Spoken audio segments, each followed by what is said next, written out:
Party నేతలను కాదని ఇటీవల పార్టీ మారి వచ్చిన వారికి ప్రాధాన్యత ఇస్తున్నారని కాంగ్రెస్ పార్టీ కార్యకర్తలు ఆగ్రహం వ్యక్తం చేస్తున్నారు. నాగర్ కర్నూలు జిల్లా తెలకపల్లి మండలం దాచుపల్లి గ్రామానికి చెందిన కాంగ్రెస్ పార్టీ నాయకుడు శ్రీనివాస్ రెడ్డి వినూత్న తరహాలో అర్ధనగ్నంగా నిరసన తెలిపారు. ఎమ్మెల్యే రాజేష్ రెడ్డి, ఎమ్మెల్సీ దామోదర్ రెడ్డి నిర్ణయాలపై ఆగ్రహం వ్యక్తం చేశారు.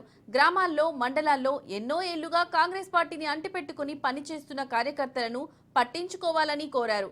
ఏళ్ల తరబడి పనిచేస్తున్నా వారిని కాదని ఇతర పార్టీల నుంచి ఇటీవల పార్టీలో చేరిన వారికి ఎమ్మెల్యే, ఎమ్మెల్సీలు ప్రాధాన్యత ఇస్తున్నారని మండిపడ్డారు.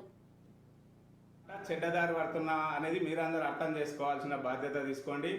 ప్రతి కాంగ్రెస్ కార్యకర్త మీరు, ఎందుకంటే 30 ఏళ్ళ నుండి 40 ఏళ్ళు ఉన్న కార్యకర్తలు మేమంటే అటు పోయినాం, ఇక్కడ వచ్చినాం, కానీ ఎందులో పోయినా మనం చెరవాక పని ఏడ చేయలేదు.